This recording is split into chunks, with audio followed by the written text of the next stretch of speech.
नमस्कार विद्यार्थी मित्रांनो, मी प्राध्यापक धोंडीराव भिंगोले. माझ्या क्विक रिझनिंग अँड मॅथ्स या चॅनलमध्ये तुमचं सर्वांचं हार्दिक स्वागत करतो. चला तर मग आज आपण पहिला टॉपिक घेऊन आलेलो आहे मी तुमच्यासाठी. त्या टॉपिकचं नाव आहे वयवारी प्रॉब्लेम्स ऑन एजेस. या टॉपिकमध्ये खूप महत्त्वाचे प्रश्न आहेत, कारण बरेच प्रश्न तुमच्याकडे जर योग्य ट्रिक्स जर नसेल, योग्य जर नियम, योग्य शॉर्टकट जर तुमच्याकडे नसतील तर तुम्हाला हा टाईप सोडवण्यासाठी खूप वेळ लागणार आहे. तर तुमचा वेळ वाचावा यासाठी आणि तुम्हाला हा टॉपिक पूर्ण कळावा, मी म्हणतो हा व्हिडिओ तुम्ही शेवटपर्यंत नक्की पहा. व्हिडिओ पाहिल्याच्या नंतर तुम्हाला वयवारीचा प्रश्न नक्की मी 100% गॅरंटी देऊन सांगतो की तुमचा वयवारीचा प्रश्न बिलकुल चुकणार नाही.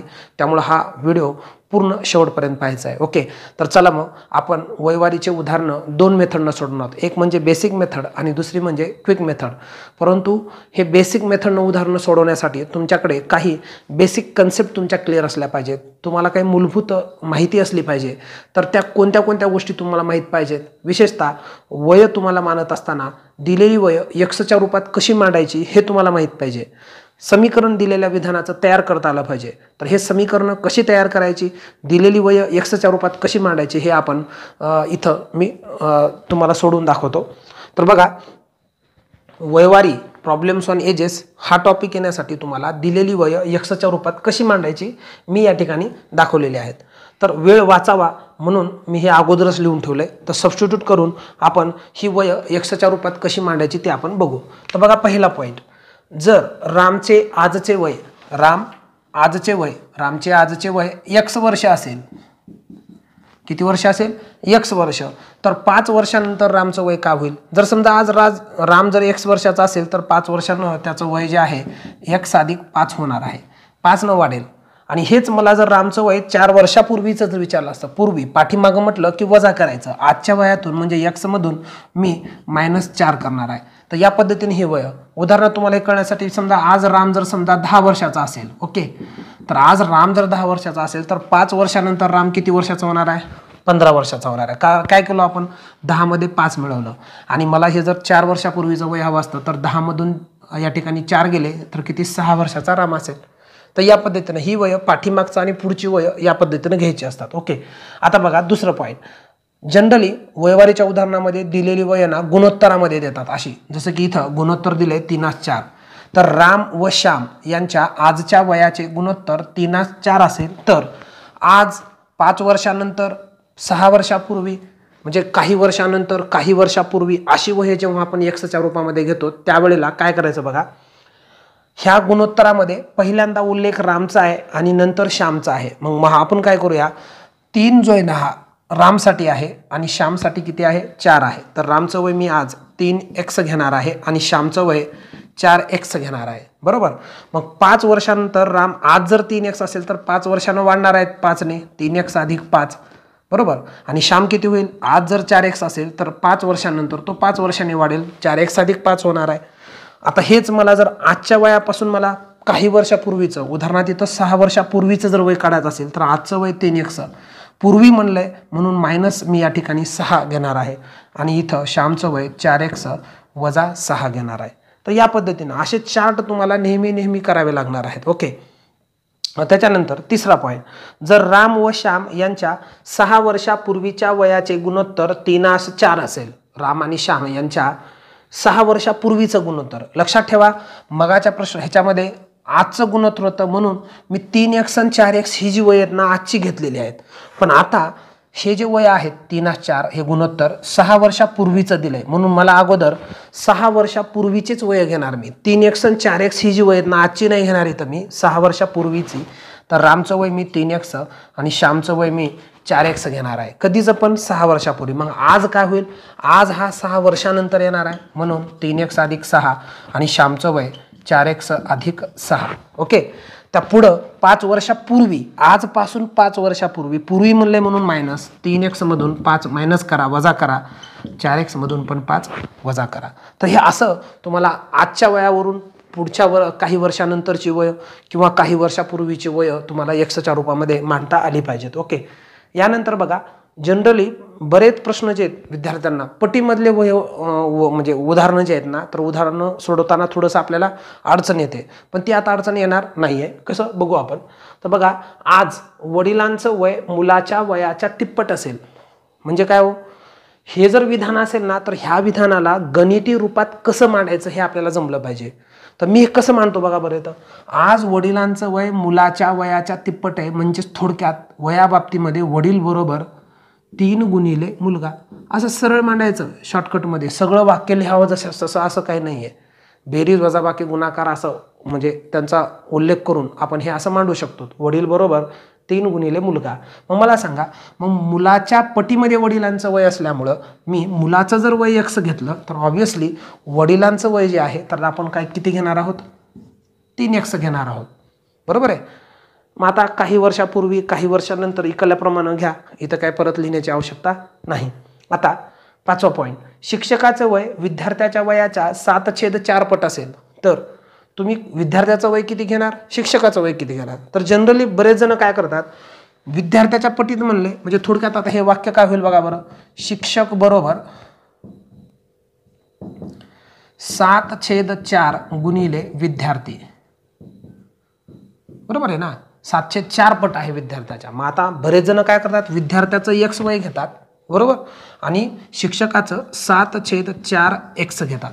मी म्हणतो असं घेण्याची आवश्यकता नाही, कारण हे अपूर्णांकात आलं ना, चुकीचं नाही आहे हे बरोबर आहे, पण तुमचा वेळ जास्त जाणार आहे. ओके, मग काय करायचं, तर हे ॲक्च्युली हे जर गुणोत्तरात लिहायचं झालं ना, तर मी ह्याला 7/4 लिहिलं असतं आणि हे वरचा पण प्रश्न मी 3/1 गुणोत्तर घेतला असतं. 3 हा वडिलांसाठी, 1 हा मुलासाठी आहे. मग मला सांगा, शिक्षकाचं वय जर मुलाच्या 7/4 पट आहे विद्यार्थ्याच्या वयाच्या, तर त्यांचं गुणोत्तर 7/4 घेणार. म्हणजे ह्या गुणोत्तरामधला हा जो 7 आहे शिक्षकासाठी आणि हा जो 4 आहे तर तो विद्यार्थ्यासाठी आहे. मग नक्कीच मी विद्यार्थ्याचं वय 4x घेणार आणि शिक्षकाचं वय 7x घेणार. हे असं मांडलं ना, अशा मांडण्यावरून सुद्धा आपल्याला वेळ म्हणजे वाचू शकतो आपला. ठीक आहे. आणि इथलं आणखीन एक पॉईंट मला तुम्हाला सांगायचे, दोघांच्या वयातील फरक जो आहे ना, वडील मुलगा, शिक्षक विद्यार्थी, आई मुलगी, हे जे दोघं किंवा 2 भावांच्या वयातील फरक काल जेवढा होता ना तेवढा उद्या पण असणार आहे, आज पण असणार आहे. बरोबर. म्हणजे ह्या वयातील फरक आहे ना नेहमी सारखाच असतो. कसं बघू, चला मी काय करतो, आज वडिलांचं वय आहे ना 50 वर्ष घेतो आणि मुलाचं वय चला 20 वर्ष घेतो. बरोबर. दोघांच्या वयातील आज फरक किती आहे बघा बरं. 50 मधून 20 गेले 30. वयातील फरक 30 वर्षाचा आहे. बरं, आता 5 वर्षानंतर आज वडील जर 50 वर्षाचे असतील तर 5 वर्षानंतर ते 55चे होतील. मुलगा 20चा आहे, 5 वर्षानंतर 25चा होईल. दोघांच्या वयातील फरक बघा किती आहे. 55 मधून 25 गेले, 30च राहिले. आता 10 वर्षानंतर, आजपासून 10 वर्षानंतर वडील 10 वर्षापूर्वी आहे. आजपासून 10 वर्षापूर्वी वडिलांचं वय 50 - 10 म्हणजे 40 वर्षाचे वडील होते आणि मुलगा जर आज 20चा असेल तर 10 वर्षापूर्वी मुलगा 10 वर्षाचा होता आणि दोघांच्या वयातील फरक बघा. 10 वर्षापूर्वीच्या 40 मधून 10 गेले 30. म्हणजे वयातील फरक नेहमी तेवढाच असतो. आणि बेसिक कन्सेप्टमधले शेवटचा पॉईंट एक लक्षात ठेवा, आज दोघांच्या वयांची बेरीज जर 60 असेल, दोघांच्या वयाची बेरीज म्हणजे कसं, समजा ए आणि बी यांच्या आज वयाची बेरीज तुम्हाला 60 वर्ष दिली, तर 5 वर्षानंतर ह्या दोघांच्या वयांची बेरीज किती होईल. तर 5 वर्षानंतर एचं पण वय 5 वाढेल आणि बीचं पण वय 5 वाढणार आहे. म्हणजे 60 मध्ये मी किती मिळवणार, तर 5 वर्षानंतर ह्यांची वय 60 अधिक याचे 5 आणि याचे 5, तर टोटल वय होणार आहे 60 अधिक 5 आणि 5 किती 10. म्हणजे हे 10 जर वाढवलो आपण तर साधारणतः हे जे वय आहे टोटल 70 वर्ष बेरीज होणार आहे दोघांच्या. आणि हे जर मला वयाची बेरीज 5 वर्षापूर्वीची विचारली असती तर 5 वर्षापूर्वी एचं पण वय 5 कमी होतं आजच्यापेक्षा आणि बीचं पण 5 कमी असतं. म्हणून मी 5 आणि 5 10 वजा केलं असतं 60 मधून, म्हणजे 50 बेरीज आली असती. बरोबर. हे जर तिघं असते, ए बी आणि सी, तिघाच्या वयाची बेरीज जर 60 वर्ष असती तर काय झालं असतं, 10 वर्षानंतर तिघांच्या वयाची बेरीज किती येईल? तिघांचं पण 10 10 10 30 वाढेल, 60 आणि 30 90 वर्ष, 10 वर्षानंतर तिघांची बेरीज असेल. आणि हे जर 5 वर्षापूर्वी तिघांच्या वयाची बेरीज किती जर विचारलं असतं तर या 60 मधून मी तिघांचे 5 5 आणि 5 असं टोटल 15 मायनस केलं असतं, म्हणजे 45 वर्ष तिघांच्या 5 वर्षापूर्वीच्या वयाची बेरीज असली असते. ओके, तर असे विधानं दिलेलं वाक्याचं तुम्हाला समीकरण तयार करता आलं पाहिजे. ते समीकरण तुम्हाला गुणोत्तरात पण मांडता आलं पाहिजे. आणि ही वय आजचं, काही वर्षापूर्वीचं, काही वर्षांनंतरचं वय एक्सच्या रूपात जर तुम्हाला मांडता आली आणि तर नक्कीच तुम्हाला गणितामधला जो वेग आहे उदाहरणं सोडवण्याचा तो नक्कीच वाढणार आहे आणि तुमचा वेळ वाचून तुम्ही जास्तीत जास्त उत्तरं या ठिकाणी शोधू शकणार आहेत. ओके, तर यापुढे आपण प्रत्येक या टॉपिकचे मी काय केलेलं आहेत की एक 4-5 प्रकारचे टाईप्स पाडलेले आहेत. ते जर 4-5 टाईप जर तुम्ही चांगल्या पद्धतीने जर केले, मी 2 मेथडनं ते प्रत्येक टाईप सोडून दाखवतो, एक बेसिक आणि एक कन्सेप्टिव्ह मेथडनं. ओके, आणि ते जर तुम्ही व्यवस्थित सोडवलात तर नक्कीच तुम्हाला काय होईल, उदाहरणातला वेग होईल. मी म्हणतो ह्या टॉपिकसाठी सरळ ट्रिक्स वापरा. 90% उदाहरणं पटकन तुम्हाला 36 सेकंदाच्या आतमध्ये सॉल्व्ह होऊ शकतात. ओके, तर लागलीच आपण जास्त वेळ न घेता आपण वयवारी टॉपिकमधला टाईप पहिल्यामधलं उदाहरण जे आहे तर ते आपण लागलीच बघूया. ओके, चला, तर मला सांगा, हे उदाहरण वाचत असताना ना प्रत्येक उदाहरणामध्ये वयवारीच्या ना 2 अटी असतात. त्या 2 अटी कोणत्या आहेत ते आपण अगोदर काढून घेऊ. मला सांगा, वडील व मुलगा यांच्या आजच्या वयाचे गुणोत्तर 7:2 आहे, बरोबर. आज वयाचं जे गुणोत्तर आहे वडील आणि मुलाच्या, तर ते तुम्हाला 7:2 दिलेलं आहे. आणि जर 4 वर्षानंतर त्यांच्या वयाची बेरीज 80 वर्षे होत असेल, 4 वर्षानंतर बेरीज किती दिली आपल्याला? 80 वर्ष दिलेली आहे, बरोबर. आता शॉर्टकट जर वापरायचा असेल ना तर शॉर्टकट वापरण्यासाठी मित्रांनो लक्षात ठेवा की आजचं गुणोत्तर 7:2 दिले ना, तर वयाची बेरीज सुद्धा तुम्हाला आजचीच माहित पाहिजे, तर आणि तरच तुम्हाला तो वापरता येतो. बघा इकडं, राम आणि श्याम यांच्या आजच्या वयाचे गुणोत्तर SB असेल आणि आज त्यांच्या वयाची बेरीज जर M असेल तर आज रामचं वय बरोबर ह्या गुणोत्तरातला A घ्या, छेदामध्ये वयाची बेरीज आजची M दिल्या म्हणून A आणि B ची बेरीज छेदात आणि गुणिले हे M. आणि श्यामसाठी फक्त A ऐवजी B घ्या. कसं? तिथला हा B इथं आला, A आणि B ची बेरीज छेदामध्ये आणि ही गुणिले M ही त्यांची बेरीज घेतली. तर बघा बरं, आता 4 वर्षानंतर दोघांच्या वयाची बेरीज जर 80 असेल तर आज बेरीज काय असेल? आज त्यांच्या वयाची बेरीज किती असेल? तर 4 वर्षानंतर वडिलाचं वय बी ह्या 80 मध्ये किती आहे? 4 ने जास्त आहे आणि मुलाचं पण वय किती ना आहे? 4 ने जास्त आहे. म्हणजे 4 आणि 4 8 वर्ष ह्या 80 मध्ये जास्त आहेत. म्हणजे आज बेरीज त्यांची 80 वजा 8, 80 तून 8 गेले 72, तर 72 हे आजची बेरीज आहे. मग मला सांगा, आजचं गुणोत्तर 7:2 आणि आजची बेरीज 72 जर असेल तर डायरेक्टली हो का, हे आज नंबर 1 राम बरोबर, रामचं वय बरोबर, रामसाठी 7 घ्या अंशामध्ये, छेद ह्या दोघांची बेरीज 7 आणि 2 9.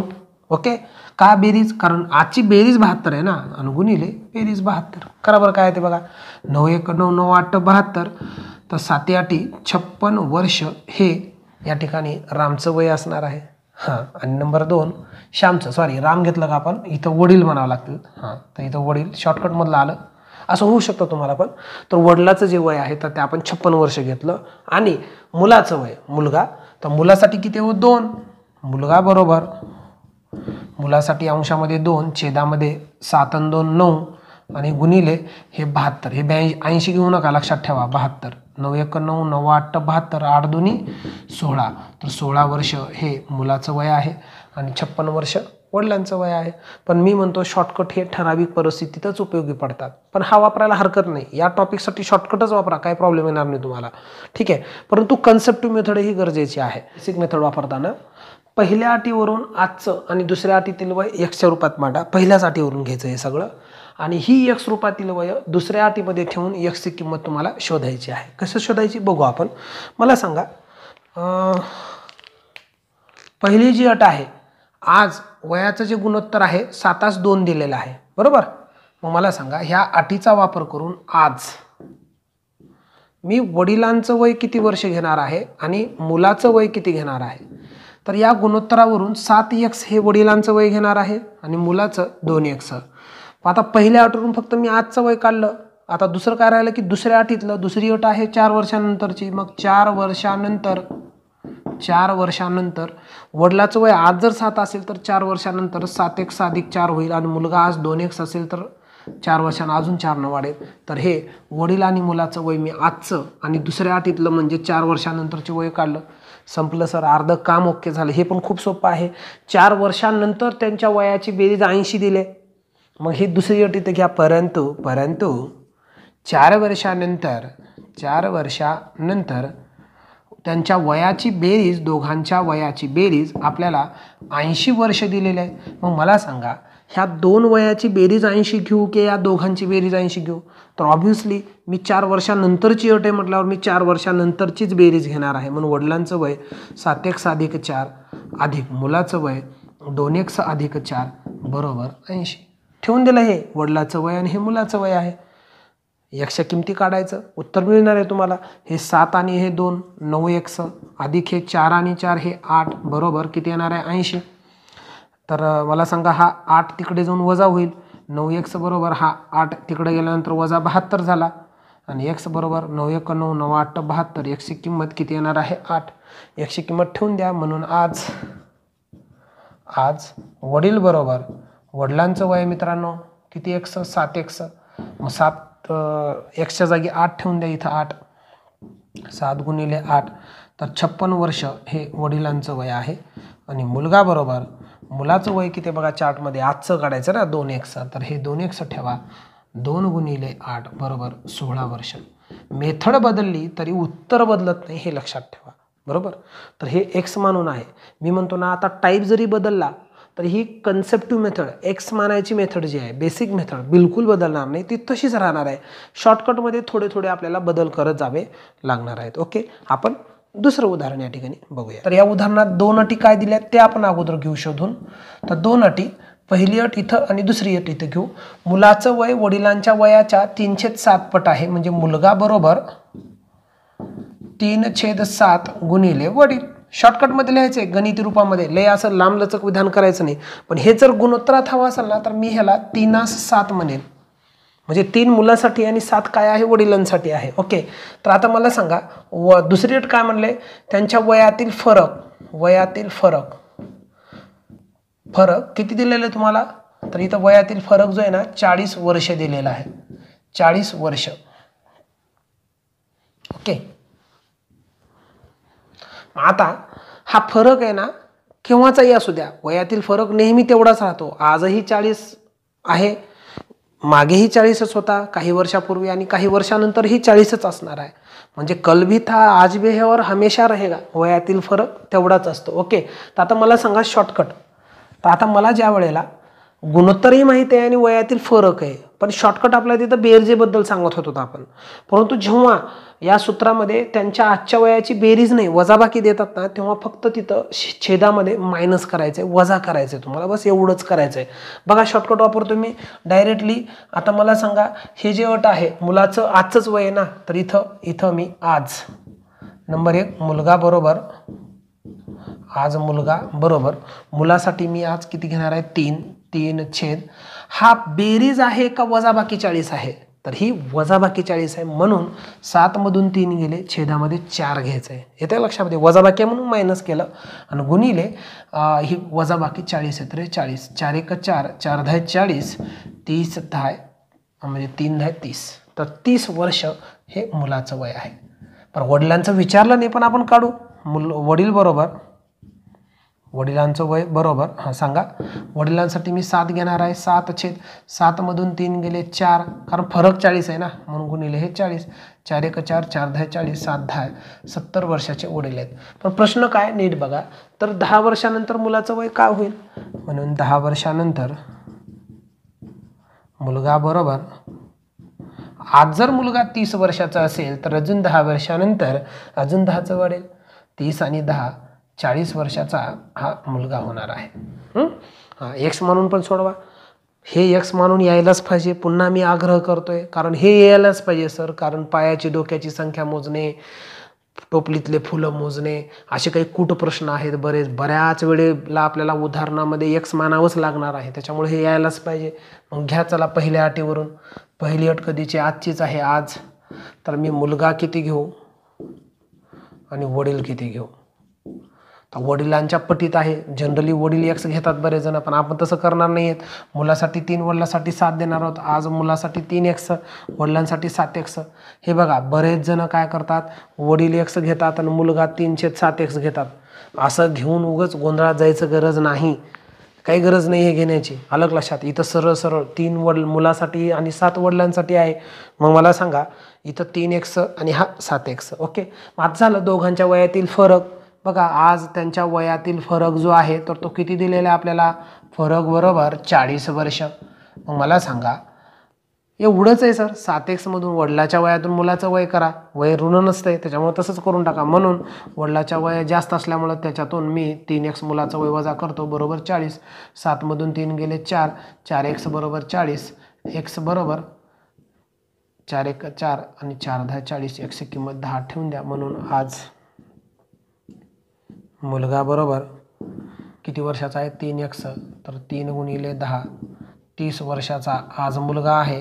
तर आता 10 वर्षानंतर काय होईल मग, तर 10 वर्षानंतर आज 30 आहे तर 30 अधिक 10 40 वर्षाचा हा मुलगा होणार आहे.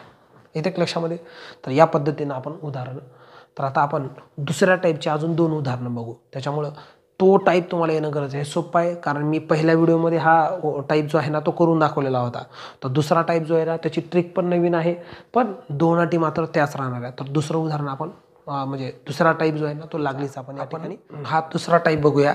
दुसरा टाईपचं उदाहरण एकदम भारी आहे. बघा MPSC SAT 2018चा प्रश्न आहे. 2.5 गुणाचा हा प्रश्न आहे बरोबर. तर आता या टाईपमध्ये जेव्हा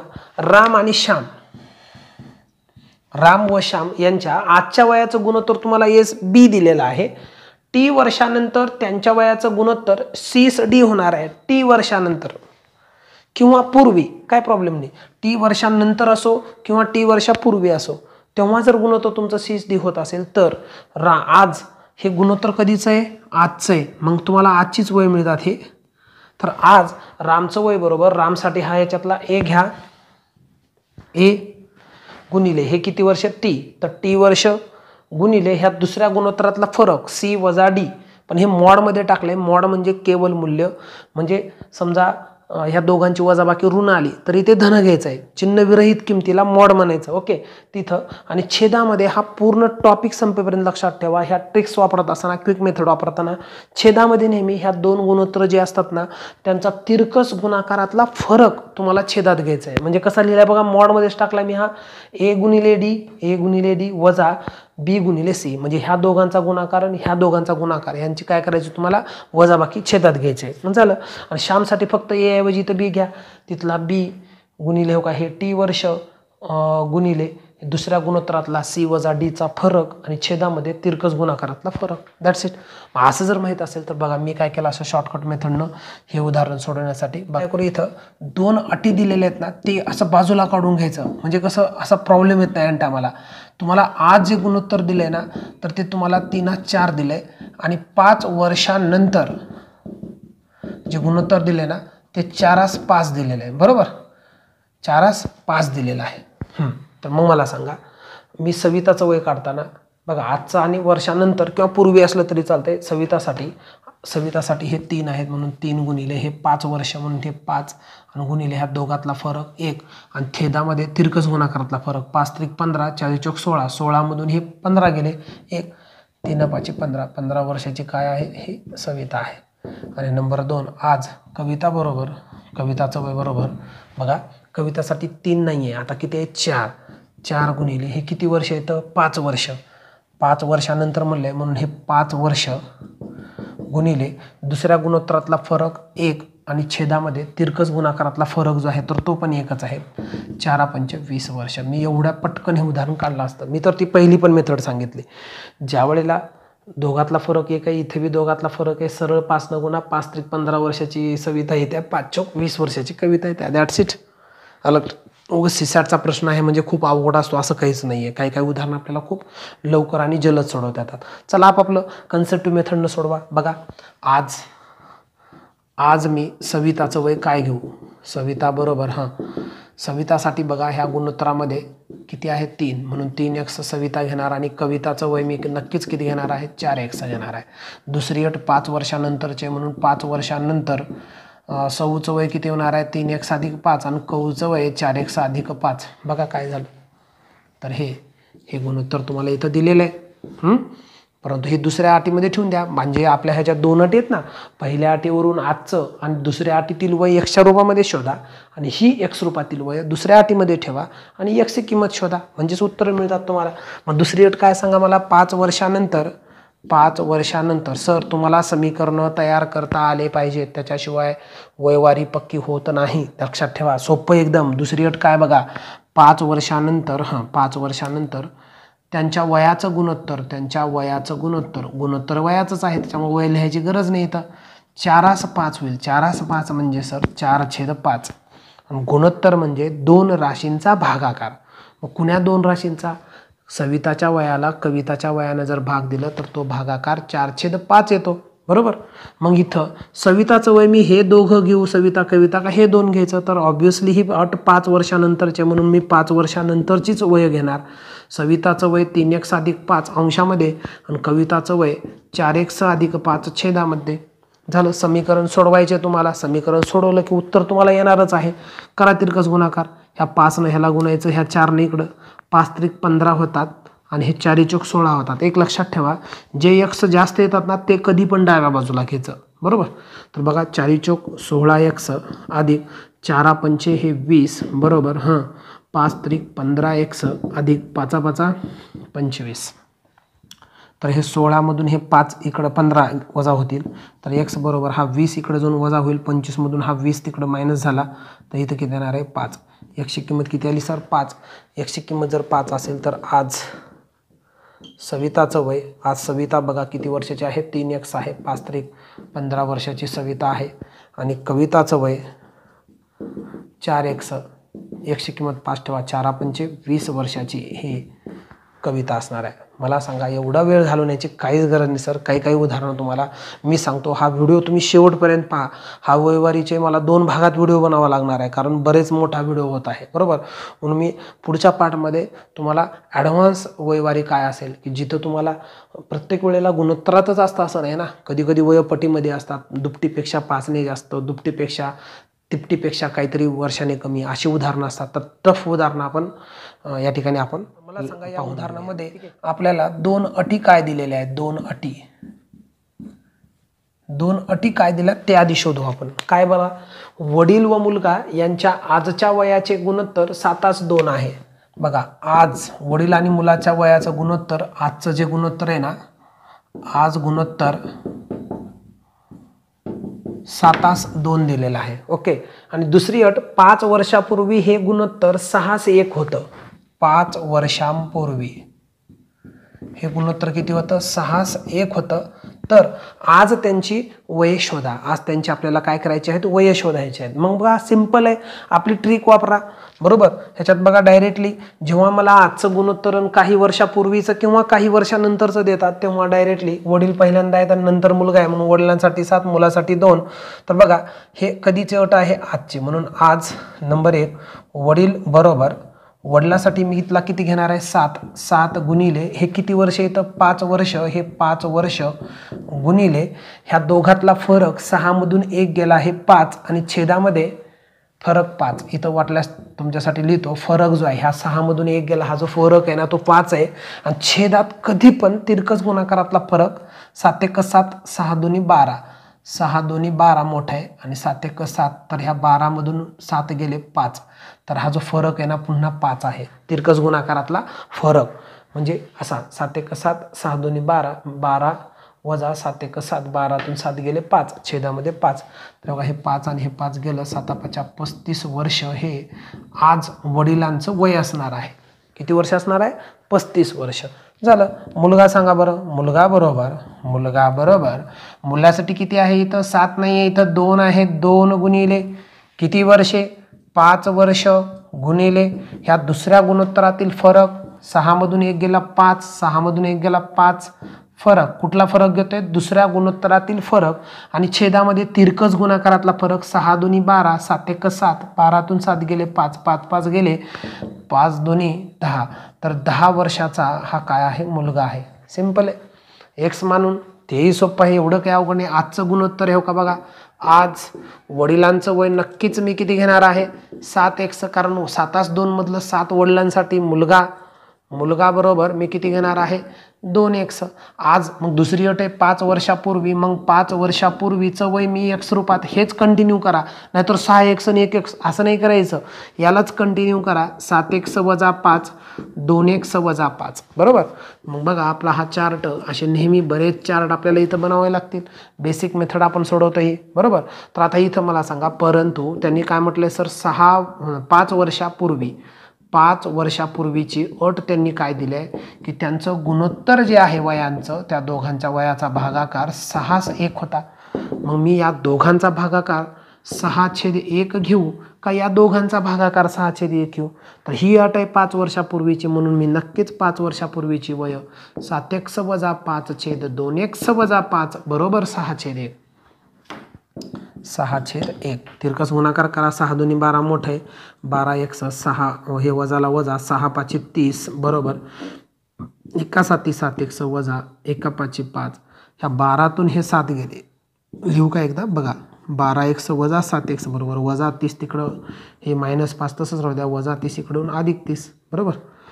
12x मधून हे 7x गेले, किती राहिले 2x, सॉरी 12तून 5 गेले 7 गेले, 5x राहिले, आणि 30 मधून हे 5 गेले 25 राहिले.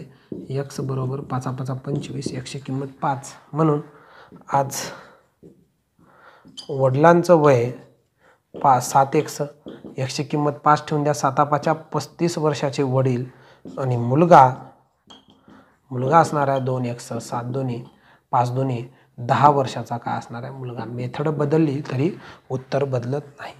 तर अशा पद्धतीचे आणखीन उदाहरणं सोडवण्यासाठी मित्रांनो आपण वयवारीचं हा तिसरा प्रकार, आणि या तिसऱ्या प्रकारामधला हा पहिला प्रश्न या ठिकाणी बघूया. हा प्रश्न उस्मानाबाद तलाठीमध्ये विचारलेला आहे. तर प्रश्न काय बघा, रमेश व संजय यांच्या 5 वर्षापूर्वी वयाचं गुणोत्तर 1:5 आहे. म्हणजे आपल्याला इथं 2 अटी काय दिल्यात त्या स्पष्ट लिहून घेऊ आपण. रमेश आणि संजय दोघं जण आहेत, 5 वर्षापूर्वी काय दिले गुणोत्तर आपल्याला, 1:5 दिलेला आहे. ओके, आणि दुसरी अट 5 वर्षानंतर तुम्हाला हेच गुणोत्तर किती दिलेलं आहे, 1:3 दिलेलं आहे. मग हे मी तुम्हाला शॉर्टकट मेथडनं पटकन सोडून दाखवतो बघा. पण आता इथं एक कंडिशन अशी आहे की हे गुणोत्तर जे दिले ना 5 वर्षापूर्वीच आहे, म्हणून तुम्हाला रमेश आणि संजयचं 5 वर्षापूर्वीचंच वय मिळेल. मग आजचं मिळण्यासाठी 5×5 वाढवा, उत्तर मिळून जातील. बघा 5 वर्षापूर्वी मी डायरेक्ट पहिल्यांदा रमेश म्हणून रमेश बरोबर, बघा ह्या गुणोत्तरामध्ये रमेशसाठी 1 आहे, म्हणून हा 1 गुणिले हे 5 वर्ष आणि हे 5 वर्ष दोघाची बेरीज करा, 10 वर्ष गुणिले ह्या 2 गुणोत्तरातला फरक मगाच्याच टाईपसारखं, 3 मधून 1 गेला 2, आणि छेदामध्ये कधीही तिरकस गुणाकारातला फरक घ्यायचा आहे. 5×1 आणि हे 3×1 2, 2 2 गेले 10×1 तर 10 वर्ष हे रमेशचं कधीचं वय आलं, 5 वर्षापूर्वीचं. मग आज काय असेल रमेश, म्हणून आज रमेश 10 + 5 बरोबर 15 वर्ष हे रमेशचं वय असणार आहे. ओके, आणि नंबर 2 सुरेश बरोबर सुरेशचं जे आहे ना, तर ह्या गुणोत्तरामध्ये सुरेशसाठी 5 आहे, 5 गुणिले हे 10 वर्षे गुणिले ह्या 2 गुणोत्तरातला फरक, हे 5 आणि 5 10 घेतलं, ह्या 3 मधून 1 गेला 2, आणि छेदामध्ये तिरकस गुणाकारातला फरक 5×1 3×3 हा 2 2 2 गेला 10×5 50 वर्ष हे कोणाचं वय आलं, सुरेशचं. पण हे आजचं नाही आहे, हे 5 वर्षापूर्वीचं आहे, म्हणून आज सुरेशचं वय 50 + 5 बरोबर 55 वर्ष हे त्यांचं वय असणार आहे. पाहिलं, खूप वेळ लागत नाही, तो शॉर्टकट मी तिथं समजून दिलेला आहे. मगासारखाच आहे, फक्त तिथं ना T1 + T2 घ्यायचं आहे. हो का, इथला हा A, T1 आणि T2 दोघांची बेरीज, दुसऱ्या गुणातला फरक C वजा D, आणि छेदामध्ये तर मी तुम्हाला नेहमीच सांगितलंय तिरकस गुणाकारातला फरक.